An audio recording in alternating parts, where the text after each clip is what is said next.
Lord, you are good. You've been so good. Lord, you are good. You've been better than good. I can't praise you enough. I owe you my life. Can't praise you enough. Hello and welcome back to my channel. If you're new, hi, welcome. Nice to meet you. And I am Flower Girl J. And today we're going to talk about end times or the end of days.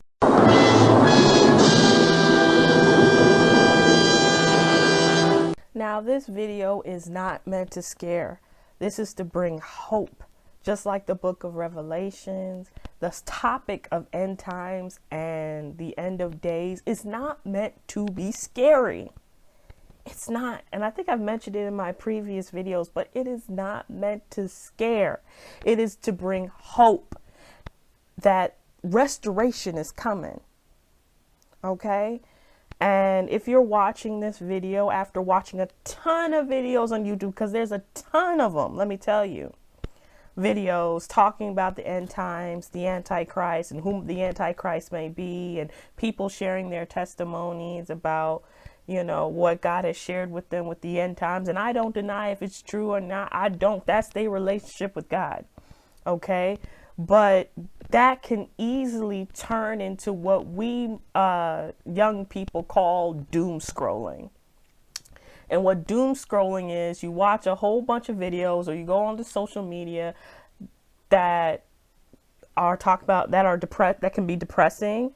It can cause anxiety and loss of it could bring a sense of hopelessness, which is what the book of Revelation and technically the book of Revelation starts in Daniel. So we include Daniel. That's the beginning. Revelations is the end.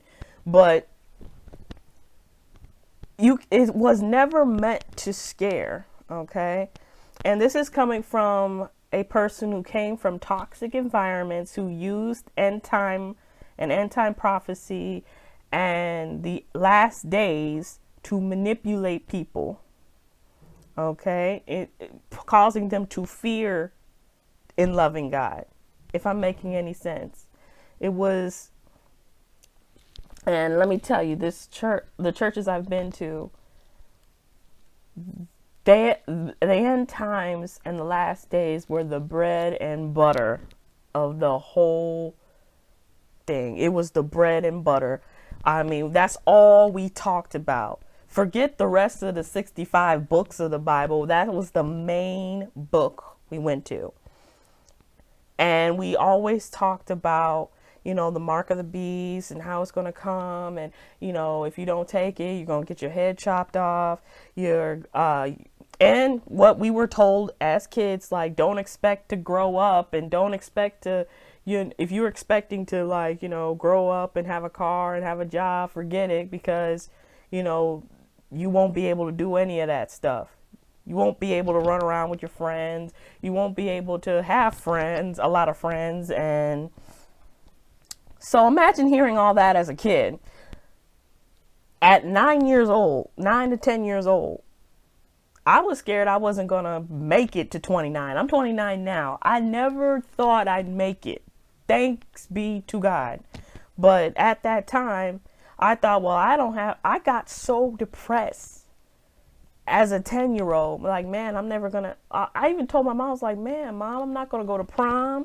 I'm not going to have a senior year. I'm not going to go to college. I'm not going to, but thank God I had my mom. You know, my mom was like, you are definitely going to prom. You're definitely getting married. You're going to live your life. But unfortunately, there's a lot of kids who are in that environment who are told you're not going to have a childhood, and the parents agree.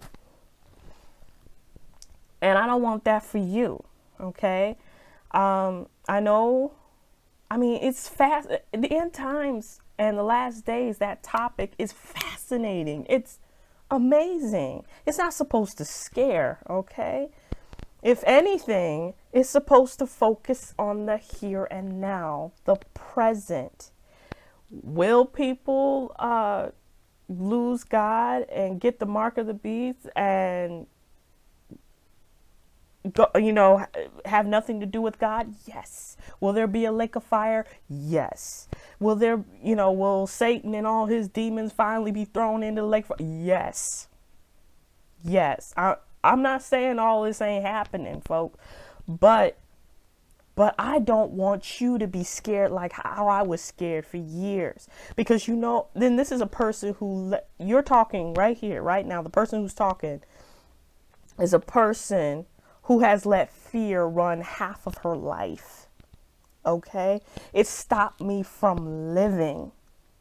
And I don't want you to stop living your life. Okay?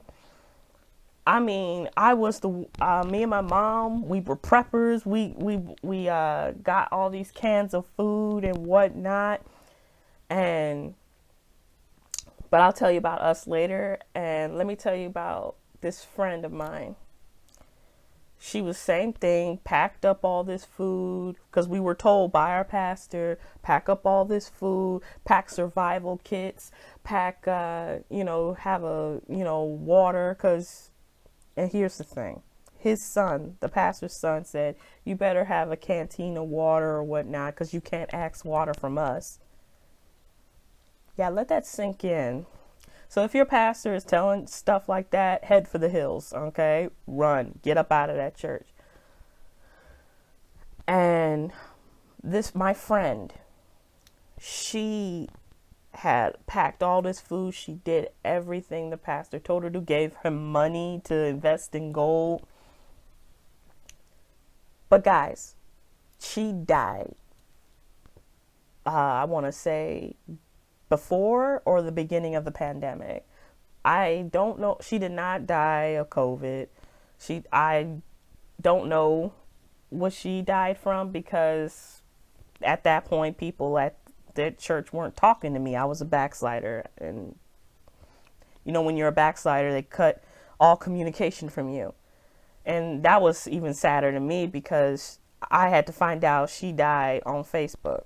So that was a blow to me. But my point is, she did all this packing and thinking of the future that she didn't live in the now.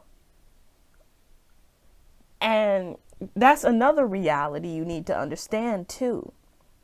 Here you're with end time prophecy, and I know it's very fascinating. I love the topic because it's fascinating and it's amazing to see God's word come to life. What he said years ago come to life is amazing. That God, we shouldn't be amazed, but I can't help but being amazed. We shouldn't be amazed because if God said it's going to happen, it's going to happen. He's God, but it's still amazing. But at the same time, you can get so caught up in the future and worrying about the future and what's going to happen. You miss living in the here and now. And that's what happened to my friend.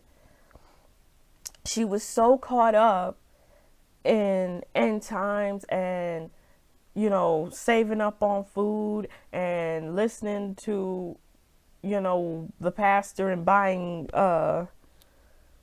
all this stuff she didn't need. Like, you would think it went so far, you guys. It was like the Hunger Games. We were preparing for the Hunger Games in these churches. I'm dead serious. It went crazy. Like, people were selling their valuables and whatnot to give to the pastor. I sold some stuff. I sold my bike. I sold a whole bunch of stuff. Well, and the whole idea was to give money to the pastor so he can invest in gold. But me and my mom, we were like, well, shouldn't he just teach us how to invest in gold and then we do it ourselves? Me and mom started asking questions, but you can get so caught up in it that you miss the present. And I think that's why I love the topic of end time. It used to scare me, But I love it because it reminds me of how the now is so important and how the past and the future you can't control. Folks, you cannot control this. And I think that's where the fear comes from. It comes from the not knowing, the unknown, which is our human nature. We're scared of the unknown.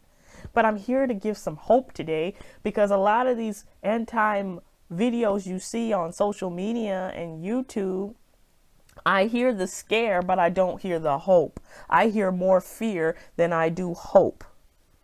Okay? The end times and the book of Revelation is to bring hope to the saved and the unsaved. To the unsaved, there's hope. This, you know what, all that has that happens, that will happen in the book of Revelation, it does not have to be your end. It does not have to be your end. You don't, and I know because of this, because people use the fear to manipulate, they use the bad outcome of not choosing God, they use it to manipulate people. And I know there are some of you who are watching right now who have suffered trauma because of this. And I am so sorry that you've suffered from that. I am so sorry. And I want you to understand that the end times and the book of Revelation is not meant to be scary. It's to bring hope. Yeah, is it scary? Sometimes. I know when I was in it, yeah. When I would, you know what my biggest fear was, and I'm going to share this with you about the end times and last days. I was in church. I wore the skirts. I followed the legalistic rules. But my biggest fear was that, I thought I knew God, but coming up to him, and, on the judgment day, and he's saying, "Depart from me, I never knew you." I don't know if I'm making any sense. I guess my biggest fear is that I doubted my relationship with God. It's like, am I really with God? And this was back then. I'm doing all of what the church told me to, but what if he says he doesn't know me? But now, the present Jay, I don't have that fear anymore. And the reason why I don't have that fear anymore is because I found out God for myself. And that will get rid of the fear of the end times and the last days if you draw nearer to him. And what I'm seeing, a lot of these, there's a lot of people who are trying to figure out who the Antichrist is. When I was growing up, they said it was the Pope. Now they're saying it's this guy in Israel, this Jewish rabbi. They're spending all their time looking for the Antichrist, but not spending all their time finding God. You see what I'm saying? And I don't want you to continue to doom scroll. If this is like your 12th or 20th video, I think you need to step away from YouTube. Let this orange girl tell you, you need to take a break. You need to step away, watch SpongeBob, or or go. Right now it's raining. I love rain. Open up your window. If it's raining where you're at, listen to the rain. Listen to some music. I personally like it's called Chillofi. That's CHILLLOFI. Chillofi music on YouTube. Listen, oh man, I love it. It'll relax you. Okay? God does not want you to spend your time worrying about something you cannot change. Okay? And I know there's a lot of response to people like, what do we need to do? What do we need to do? What do we need to do? I'll tell you what you need to do. You need to stop worrying about something you have no control over. And that is what I need to work on. I need to work on this. I'm preaching to the choir here. I always worrying about, you know, what the future is going to bring or what am I going to do and all that, you know. But you can't worry about that stuff. The only thing you can do is what you can do, the here and the now. And if you're, and I'm sorry to tell you this, if you're watching all this end time prophecy and these prophecy videos that people are given for hours, I mean, you're binge watching it pretty much. You're wasting time. It's kind of like what the angel said after Jesus ascended into heaven and all the apostles were looking up and the angel's like, dudes, why are you still here? I'm paraphrasing, but he's pretty much like, dudes, why are you still here? God gave you a job, now go. Why are you still looking up? And I think that's like our problem. We still looking at something that hasn't happened yet, but we're neglecting our job. What we're supposed to do in the here and the now. And right now, this world needs you more than ever before. It needs light, okay? Because I don't know if any of you have seen the movie Idiocracy, but if you haven't, you need to go watch it because that is where we're at right now. We need you in the now, not in the future, not in the past. Because there's people who are stuck in the past. And you know, sometimes I get stuck there because I wish things would go back to the way they were, but they won't. You're needed in the here and the now. And I'm here to tell you, this is the end times is, and it's not scary. It's not meant to be scary. Okay? It will be scary for those who decide in their hearts that I'm not going to serve God, that I'm going to turn my back on him. And you know what, guys? I used to be scared of being beheaded, you know? I'm not scared anymore. I'm not scared anymore. If I do get beheaded, I know where I'm going. I know where I'm going. Okay? But for now, only God has the future. I might die before any of that happens. You may die before any of that happens, just like my friend. I thought me and my mom were going to see Jesus come. She was going to be with me when Jesus comes. She died before he got here. That's another thing. Our lives are so short. We don't know. We all got an expiration date, except for the some that won't see death. I'm like, those blessed people. But I think majority of us got an expiration date. So we need to focus on what you're going to do now, right now, as you're watching me. If anything, COVID taught me, the pandemic taught me I need to spend, more time with my family, and I did. What you gonna do now, man? And some people are even making a profit out of people's fears. They're making some money off of these people's fears. They got these survival packs, and they got these dry foods and whatnot, and this is just my opinion. It's just my opinion. If God told you to stock up on food, if he told you to stock up on dry food, if God told you, disregard what I say. Disregard what I say, because I'm not your God.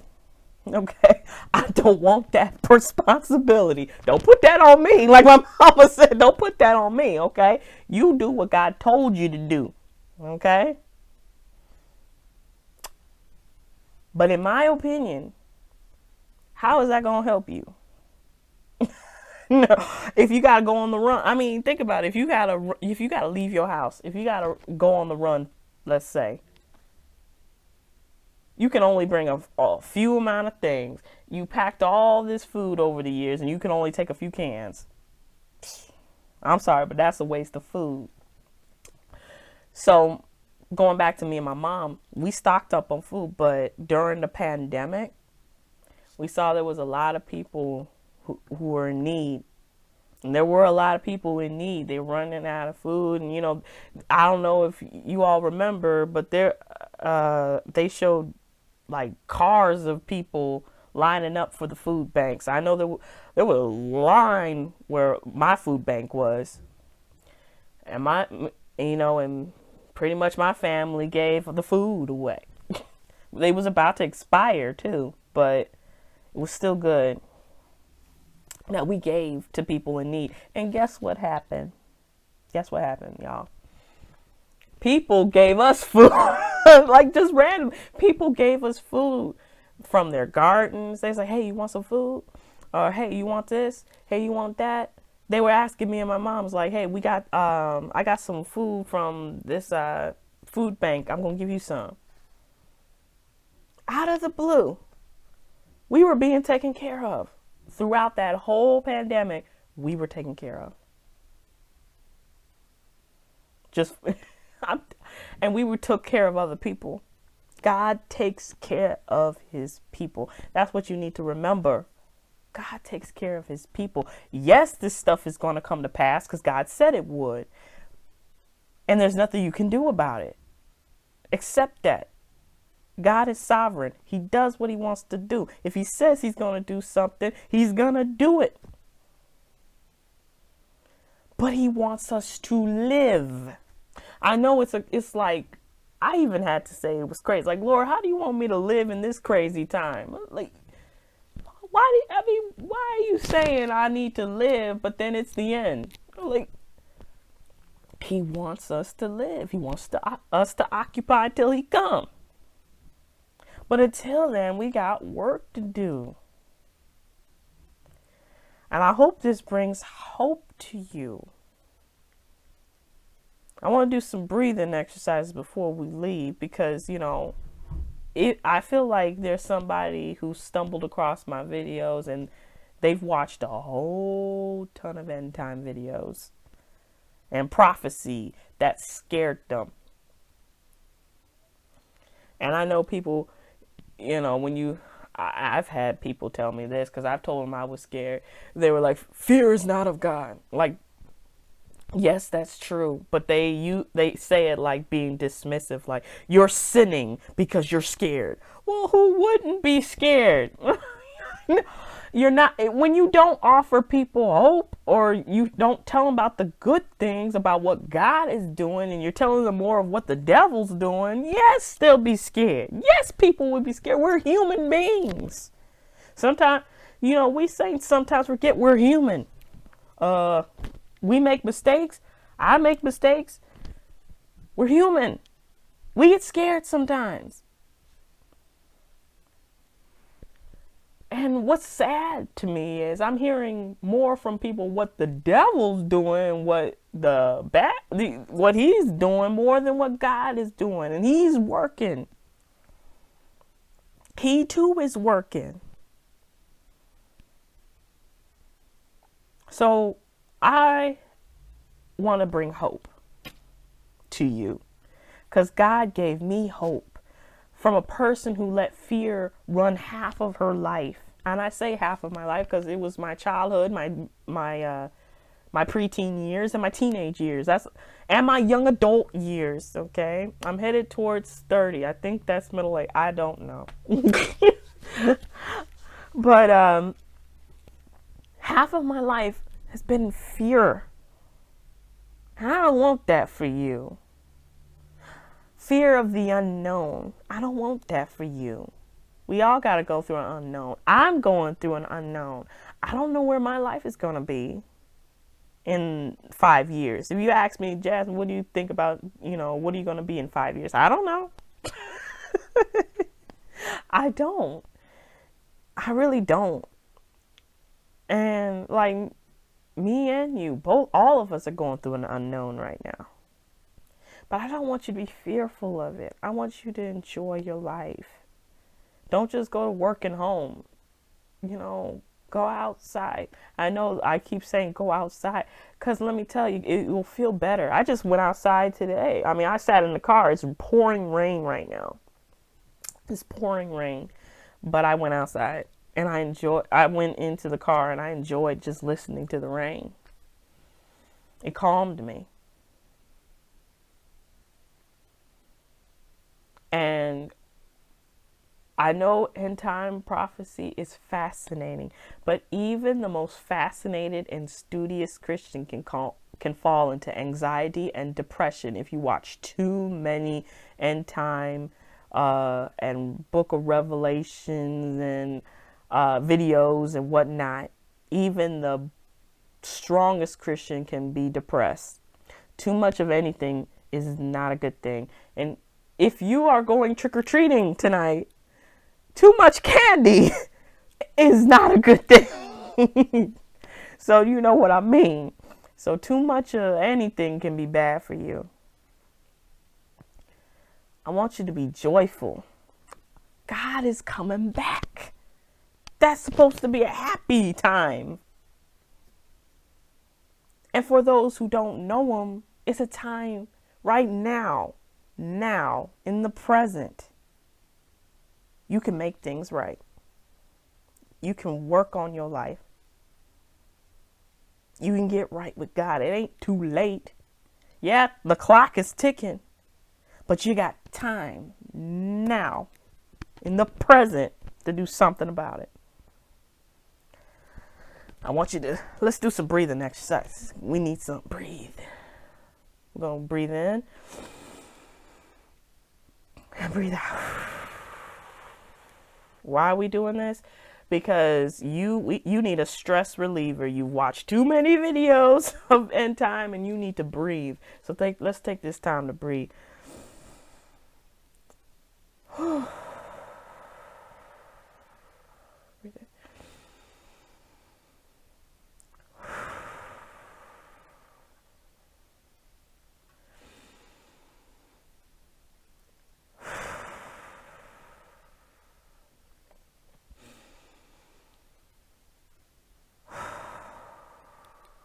We're going to do one more time. I don't know if you remember in my previous video about Yahweh and how it's like a breath. How you say is Yahweh. God's name, Yahweh, means the breath of life. So whenever you take a breath, let that be a reminder when you need to take a breath that he is God that brings life, the breath of life. He is life and he wants you to live. I love you all. I know I usually pray, but I think today I just wanted you to breathe. That's our prayer. We're calling on Yahweh, the breath of life. I love you all. Enjoy your night. It's afternoon right now, and I'll see you all next time.